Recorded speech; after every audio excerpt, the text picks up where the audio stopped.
Hello बच्चों, नमस्कार। कैसे हैं आप लोग? आई होप कि आप सभी बेहतरीन होंगे। प्यारे बच्चों, आज की क्लास में हम लोग देखने वाले हैं क्लास 8 मैथ का प्रश्नावली जो 1.1 है। इसके अंतर्गत आज हम लोग क्या करेंगे, इस वीडियो क्लास में क्वेश्चन नंबर 9 को सॉल्व करेंगे। पिछले वीडियो क्लास में हम लोग क्वेश्चन नंबर 1 से लेकर 8 तक सॉल्व कर चुके हैं। अब हम लोग का क्वेश्चन नंबर 9 ही सिर्फ बचा है, उसके बाद ये चैप्टर आपका समाप्त हो जाएगा। क्वेश्चन नंबर 9 बड़ा ही सिंपल है, मिलान करने वाला चीज़ है, लेकिन इसमें आपको समझने वाली बात बहुत सारी है। इसको समझिए। ये जितना भी आप लोग नियम वगैरह देख रहे हैं, योज्य तत्समक, गुणात्मक तत्समक, गुणा का साचर नियम, सारा मैं पढ़ा चुका हूँ आप लोग को, जो मैं एप्लीकेशन पर ऐप पर जो पढ़ाया हूँ, मतलब मैं अपने कोर्स में पढ़ा चुका हूँ। ठीक है, आप लोग वहाँ से पढ़ भी सकते हैं, तो आप लोग ये मिलान अच्छे से कर लीजिएगा। ऐसे मैं थोड़ा बहुत आपको पढ़ा कर मिलाते जाता हूँ। ठीक है, जैसे देखिए योज्य तत्समक को आप लोग मिलाइएगा। इसमें योज्य तत्समक आता है कि आप लोग को अगर हम कोई संख्या, जैसे लीजिए 4 है, अगर हम 4 में क्या जोड़े कि हमको 4 प्राप्त हो, तो आप बोलेंगे 0 जोड़ेंगे। तो अगर हम कोई संख्या में 0 जोड़ते हैं तो हमको खुद वह संख्या प्राप्त होती है, यही वह योज्य तत्समक। तो ये वाला आप लोग देखिएगा, ये आपका 6 नंबर पर है, ये नंबर वाला का 6 नंबर में मिलेगा। देख लीजिए आप लोग, इस प्रकार है ना, तो आप इसको इस प्रकार मिला सकते हैं। ठीक है, अब आइए दूसरा आपका है गुणात्मक तत्समक। गुणात्मक तत्समक क्या बोलता है बुआ?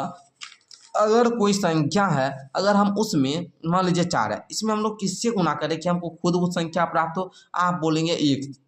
ठीक है ना, तो कोई संख्या में अगर 1 से गुना करते हैं तो हमको खुद उस संख्या प्राप्त होता है, इसको हम लोग गुणात्मक तत्समक कहते हैं। तो ये आप लोग मिलाइएगा इसमें इसमें है ना, यहाँ पर 7 नंबर -8/3 गुना 1 -8/3, तो बी नंबर आप लोग इसमें मिला लीजिएगा। ठीक है, अब आइए गुणा का सहचर नियम। गुणा का सहचर नियम क्या बोलता है? गुणा का सहचर नियम क्या होता है? देखिए, जैसे मैं आपको बोलूँगा, जैसे यहाँ पर मैं आपको संख्या देता हूँ ए बी सी, कोई संख्या है। ठीक है, ए गुना बी गुना सी, अब क्या होगा बराबर में ए गुना बी गुना सी। देखिए, कभी ए गुना करेंगे 20 के साथ, फिर यहाँ पर करेंगे बी गुना सी के साथ, तो यही आपका गुणा का सहचर नियम हुआ। ठीक है, तो हम बात दोनों, जैसे हम लेते हैं 4 गुना 3 गुना 5। ओके, इधर भी 4 गुना 3 गुना 5। अब देखिए, 4 को 3 के साथ गुना कीजिए या 3 को 5 के साथ। देखिए 4 तिया 12 गुना 5 इक्वल टू 60 आया। अब देखिए 4 गुना 5 तिया 15, अब 15 चौ कितना 60। बात दोनों सेम आया ना, तो यही हुआ गुणा का सहचर नियम।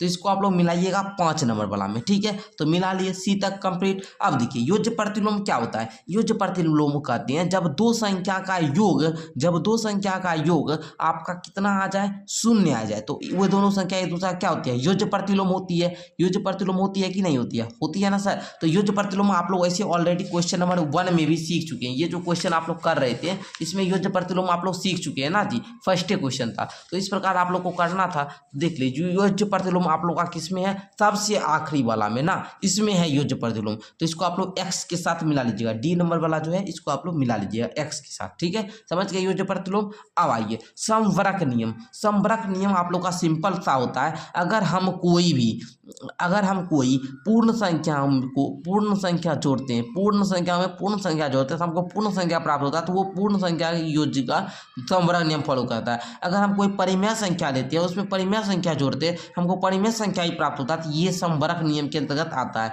तो ये देखिए आप लोग का 1/4 जो 3/8 इक्वल टू 5/8 ये हमको प्राप्त हुआ है, तो ये समवरक नियम को फॉलो करता है। तो इसको हम लोग इसमें मिला दिए। ठीक है, अब आइए वितरण नियम आप लोग समझ चुके हैं। वितरण नियम क्या होता है कि हम आपको ये क्वेश्चन नंबर 8 में भी सिखाए हैं। वितरण नियम में क्या होता है कि हम लोग क्या करते हैं, वितरण करके सॉल्व कर, जैसे 5/2 गुना 1/3। अब 5/2 को एक बार 1/3 के साथ गुना करेंगे और 5/2 को एक बार 2/5 के साथ गुना करेंगे। अब बीच में प्लस है तो दोनों के जो गुणनफल आएगा उसको जोड़ देंगे, जो कि यहाँ पर किया हुआ है। तो इसको वितरण नियम में आप लोग मिला लीजिएगा। ठीक है, अच्छा अब गुणात्मक प्रतिलोम क्या होता है कि जब दो संख्या का आपका गुणनफल क्या आ जाए, जब दो संख्या का गुणनफल 1 आ जाए, तो गुणात्मक प्रतिलोम का होता है। तो जैसे 5/3 गुना 3/5, इसका गुणनफल 1 है, 3 से 3 गया, 5 से 5 गया, तो इसका 1 आ गया ना गुणनफल, तो ये आपका गुणात्मक प्रतिलोम होगा। समझ गए। योग का सहचर नियम। योग का सहचर नियम भी बड़ा सिंपल है, जैसे आपका गुणात्मक सहचर नियम था, उसी प्रकार योग का सहचर नियम, इसको आप लोग देखेंगे तो आपको यहाँ पर मिलेगा, ये 3 नंबर वाला।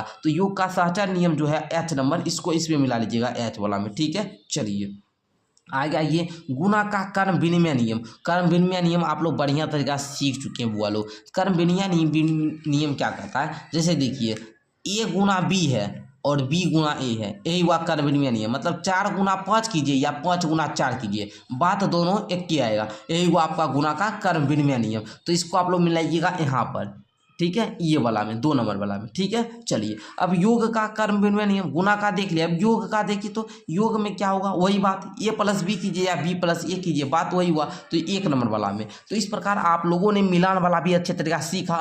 मैं आशा करता हूँ कि आपको इस वीडियो से भी ये पूरा जो आपका नियम था सारा कुछ क्लियर हो चुका होगा। अगर वीडियो अच्छा लगा तो आप लोग क्या कीजिए, लाइक कर लीजिए और दोस्तों में आप लोग शेयर भी कर लेंगे। और अगर चैनल पर पहली बार आए हैं तो आप लोग क्या कीजिए, सब्सक्राइब वगैरह कर लीजिए। ठीक है, और अगर आप लोग हमसे जुड़ना चाहते हैं, 1 साल का कोर्स है क्लास 8 का, अगर करना चाहते हैं हमारे साथ तो आप लोग को मात्र 499 रुपया में आप लोग को लाइव क्लास और आपको 251 रुपया में रिकॉर्डेड क्लास दी जाती है। ठीक है, अगर जुड़ना चाहते हैं तो 62 060 है ना 11 886 पर आप लोग संपर्क करेंगे। ठीक है, धन्यवाद बच्चों, मिलते हैं नेक्स्ट क्लास के साथ।